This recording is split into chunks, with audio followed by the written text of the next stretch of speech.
क्योंकि भाजपा के पास कोई मुद्दा नहीं था 6 महीने पहले चुनाव कराने का, तो लगातार अपनी नाकामी को छुपाने के लिए वो चुनाव को हटाते रहे। शासन की, कुशासन की जो बात करते हैं योगी जी, तो अगर इतना अच्छा यहाँ पर सुरक्षा का हमारा वो था, तो फिर उमेश पाल जी का मर्डर इस तरीके से नहीं होना चाहिए था।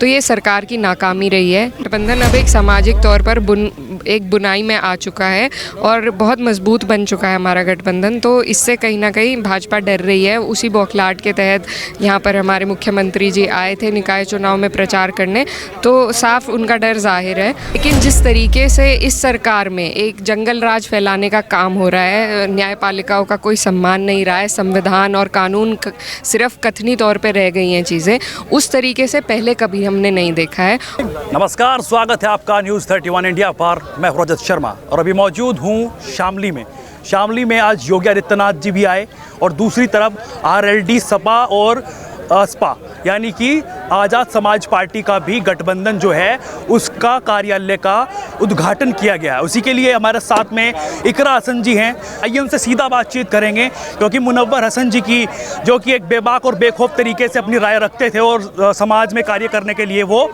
पूरे तरीके से जाने जाते थे, उनकी बेटी हैं।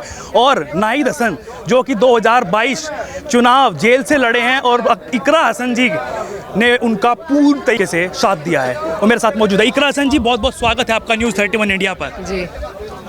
इकरा जी, कैसे देख रहे हैं आप जिस तरीके से आज बिगुल बच चुका है 2023 का ये चुनाव है, जो निकाय चुनाव जो कि पीछे हट गया था, अब कैसे देख रहे हैं आप इसको कि आपने आज कार्यालय में आकर एक बिगुल बजाया है तीनों पार्टियों के साथ में मिलकर?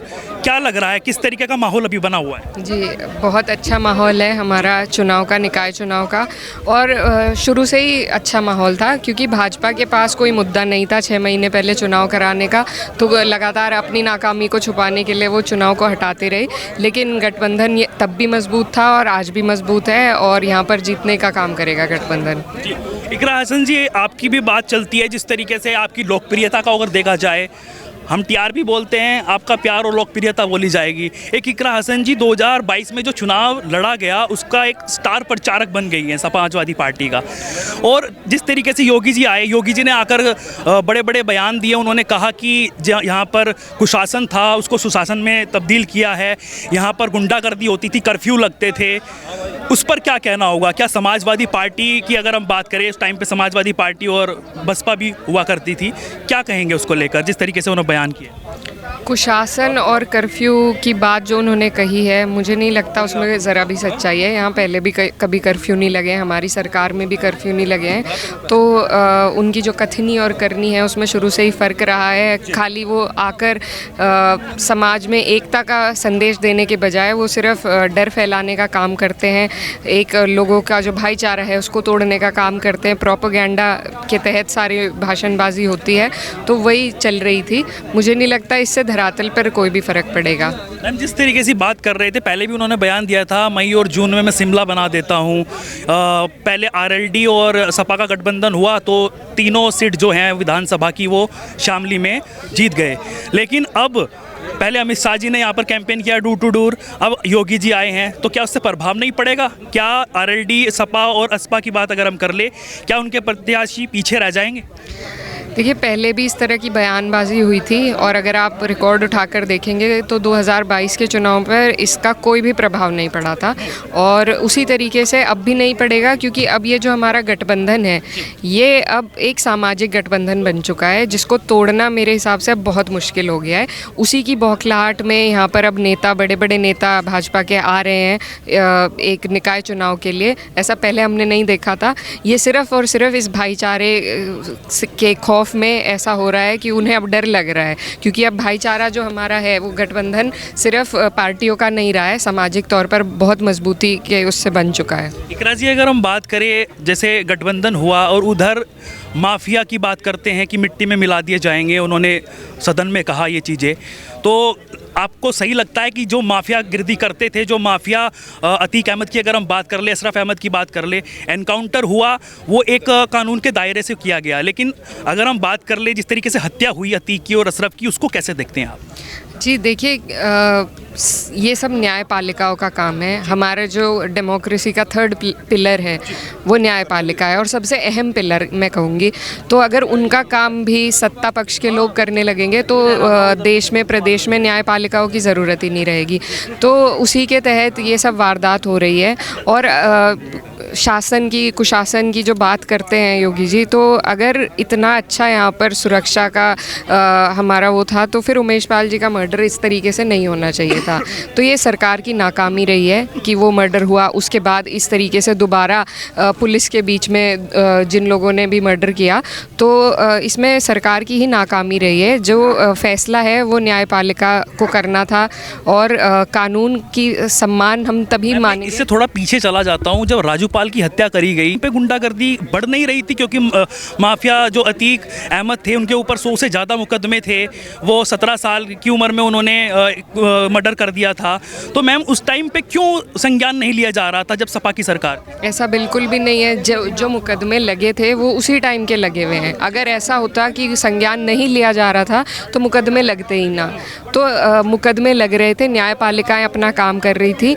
लेकिन जिस तरीके से इस सरकार में एक जंगल राज फैलाने का काम हो रहा है, न्यायपालिकाओं का कोई सम्मान नहीं रहा है, संविधान और कानून सिर्फ कथनी तौर पे रह गई हैं चीज़ें, उस तरीके से पहले कभी हमने नहीं देखा है। और ये बिल्कुल ही गलत है, और आगे भी ये दूसरों के लिए भी एक गलत सीख की तरह प्रेसिडेंट सेट किया जा रहा है।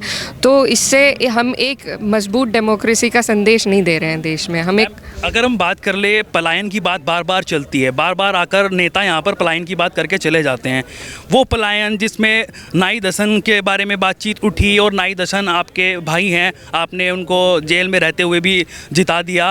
खैर उनकी अपनी भी लोकप्रियता है, आपकी भी साथ में जुड़कर वो जीते। लेकिन अगर उनकी बात कर लें नाहिद हसन जी की, और उनके ऊपर कह रहे कि मुकदमों की अगर हम बात कर ले, आप कहते हैं कि उनके ऊपर झूठे मुकदमे लगाए गए हैं, तो क्या वो, अगर जुडिशरी की बात कर ले, तो जुडिशरी के तहत क्या अब वो बिल्कुल क्लीन चिट पा चुके हैं? देखिए, वो ज़मानत उन्हें मिल चुकी है, और जो मुकदमे रहते हैं वो चल रहे हैं लगातार। उन पर हम लोग न्यायपालिका के अधीन हैं, वो न्यायपालिका का हम सम्मान करते हैं। तो सब कुछ कोर्ट के ज़रिए चल रहा है। इस पर मैं आपको, लंबा हो जाएगा टाइम, ज़्यादा डिटेल दूंगी तो। लेकिन जो भी कार्रवाई है वो चल रही है। हम न्यायपालिका का सम्मान करते हैं, जो भी निर्णय आता है उसका सम्मान रहता है, और न्यायपालिका ने ही उनको बाहर आने का मौका दिया है। तो इसी तरीके से अगर हर आदमी को सुनवाई का मौका मिले, तभी हमारा लोकतंत्र मजबूत हो पाएगा। जी, मैं अगर एक सवाल आपसे करूं 2024 को लेकर, क्योंकि चुनाव नज़दीक है, कैंपेन लगातार लोगों की चल चुकी है, नेता लगातार बिगुल बजा चुके हैं, कुछ लगता है कि 2024 में भी ये पार्टी उभर कर सामने आएंगी? ये तो खैर शामली की लोकल की बात है, क्या 2024 में भी इसका कुछ फ़र्क पड़ने वाला है, जो आपका गठबंधन है? बिल्कुल फ़र्क पड़ेगा। हम लोग, गठबंधन मजबूत रहेगा। और ये जो, जैसा मैं आपको कह रही थी कि गठबंधन अब एक सामाजिक तौर पर एक बुनाई में आ चुका है, और बहुत मजबूत बन चुका है हमारा गठबंधन। तो इससे कहीं ना कहीं भाजपा डर रही है। उसी बौखलाहट के तहत यहाँ पर हमारे मुख्यमंत्री जी आए थे निकाय चुनाव में प्रचार करने, तो साफ उनका डर जाहिर है।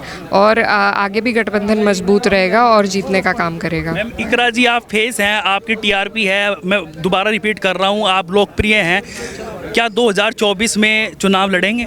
अभी तो देखिए, निकाय चुनाव की बात करें तो बेहतर है। आगे इस चुनाव के बाद जैसा भी निर्णय हमारी सभी पार्टियों का होगा, तो आप लोगों को आश्वासन तो मिलता होगा, कुछ बातचीत तो होती होगी कि हाँ इकरा हमारा फेस है, और आगे, क्योंकि अगर आपका नाम ही काफ़ी है, वोट तो आपके ऊपर डलने ही डलने हैं, तो कहीं ना कहीं लगता है कि मुझे प्रत्याशी चुना जाए, और कहीं ना कहीं आपको लगता है कि मैं काम करूं जो आपके पिताजी ने किया, आप भी एक सांसद पद पर रहकर वो काम करें?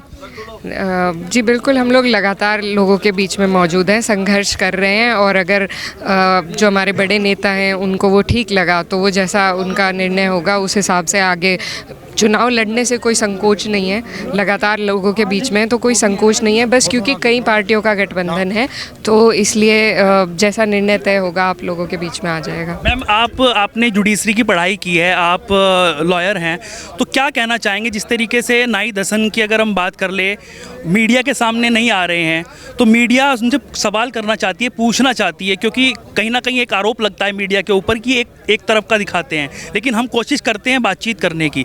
तो ये बताइए कि नाहिद हसन जी से कब मुलाकात हमारी होगी? जब भी आप लोग घर आना चाहें, वो लगातार लोगों से मिल रहे हैं, जुल रहे हैं और सारी चीज़ें हो रही है। अच्छा, कुछ ऐसा वाक्य बताया उन्होंने जो अगर जेल में कुछ ऐसा हुआ हो जिस पर मतलब एक विचार विमर्श किया जा सके कि ऐसा कुछ दुर्व्यवहार या इस तरीके से कुछ लगा है आपको, कुछ बातचीत हुई है आपकी? नहीं, देखिए, हम अपने लोगों के बीच में कोई भी ऐसी बात नहीं करना चाहते जिससे किसी का भी मनोबल टूटे। हमारा काम है उनके साथ मजबूती से खड़े होने का, उनका मनोबल बढ़ाने का। तो और जनता ने हमारा बहुत मनोबल बढ़ाया है, हमारा परिवार है। जब हम पर संकट था, हमारे साथ सब खड़े रहे, किसी को कहना भी नहीं पड़ा। सबने कार्यकर्ता ना बनकर, घर का सदस्य बनकर इस चुनाव को लड़ाया है। तो जो भी आगे भी हमारी किस्मत में जो भी कुछ होगा, तो उसमें संघर्ष करेंगे। ऊपर वाले का साथ हमारे साथ है, हमारे लोगों का साथ है। तो मैं कोई भी ऐसी बात नहीं कहना चाहती जिससे लोगों के मन में कोई भी दुख आए, उन्हें कुछ महसूस हो ऐसा, क्योंकि वो सहने के लिए हम बहुत हैं। क्या उनके ऊपर एक्शन होना चाहिए? बिल्कुल होना चाहिए, न्यायपालिका को एक्शन लेना चाहिए और कानून के तहत संविधान का सम्मान करते हुए वो एक्शन होना चाहिए। किसी भी सत्ता के हाथ में ये इतनी ताकत नहीं होनी चाहिए कि वो सही गलत का फैसला कर सके, क्योंकि फिर न्यायपालिकाओं की ज़रूरत नहीं रहेगी।